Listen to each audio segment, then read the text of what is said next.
Raghuramakrishnaraju comments ఇప్పుడు social మీడియాలో విపరీతంగా వైరల్ అవుతున్నాయి.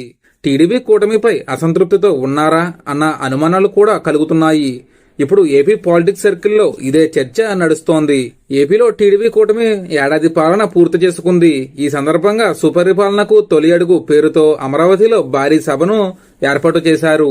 ఇందులో CM Chandrababu, deputy CM Pawan Kalyan తో పాటు మంత్రులు, ఎమ్మెల్యేలు, ఇతర ప్రజాప్రతినిధులు, అధికారులు పాల్గొన్నారు.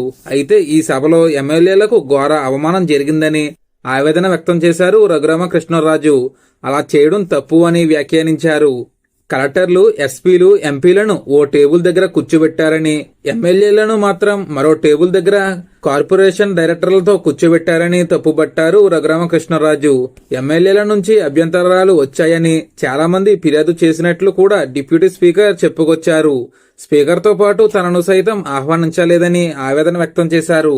ఒకవేళ తాను ఈ సభకు వెళ్లి ఉంటే అక్కడ ఉన్న పరిస్థితులను చూసి వెంటనే బయటకు వచ్చేసేవాడినని వ్యాఖ్యానించారు. ప్రభుత్వం అధికారికంగా నిర్వహించిన కార్యక్రమంలో ప్రోటోకాల్ పాటించకపోవడం ఏంటని ప్రశ్నించారు. కలెక్టర్ కంటే ఎమ్మెల్యే ప్రోటోకాల్ పెద్దదన్న విషయాన్ని గుర్తు చేశారు. సుపరిపాలనకు తొలి అడుగు సభలో ఎమ్మెల్యేలకు జరిగిన అవమానంపై తాను రాష్ట్ర ప్రభుత్వం ప్రధాన కార్యదర్శికి ఫిర్యాదు చేస్తానని చెప్పారు. 2019లో వైఎస్ఆర్ కాంగ్రెస్ పార్టీ తరపున నరసాపురం పార్లమెంట్ స్థానానికి పోటీ చేశారు రఘురామకృష్ణరాజు. ఆ ఎన్నికల్లో విజయం సాధించి పార్లమెంట్లో అడుగుపెట్టారు. అయితే అక్కడికి 6 నెలల కాలానికే వైఎస్ఆర్ కాంగ్రెస్ పార్టీ నాయకత్వంతో విభేదించారు. అప్పుడు వైఎస్ఆర్ కాంగ్రెస్ ప్రభుత్వం వైఫల్యాలను ప్రశ్నించారు. ఆ పార్టీకి దూరమయ్యారు. ఇప్పుడు కూడా టీడీపీ కూటమి విషయంలో అలానే వ్యవహరిస్తారా అన్న అనుమానాలైతే కలుగుతున్నాయి. కానీ రఘురామకృష్ణరాజు ఈ విషయంలో అధికారుల తీరును తప్పుపట్టారు.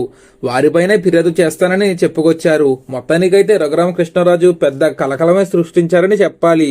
ఇది ఫ్రెండ్స్ ఈరోజు వీడియో. ఇటువంటి మరిన్ని వీడియోస్ కోసం మన ఛానల్ ని సబ్స్క్రైబ్ చేసుకోండి. Thank you friends.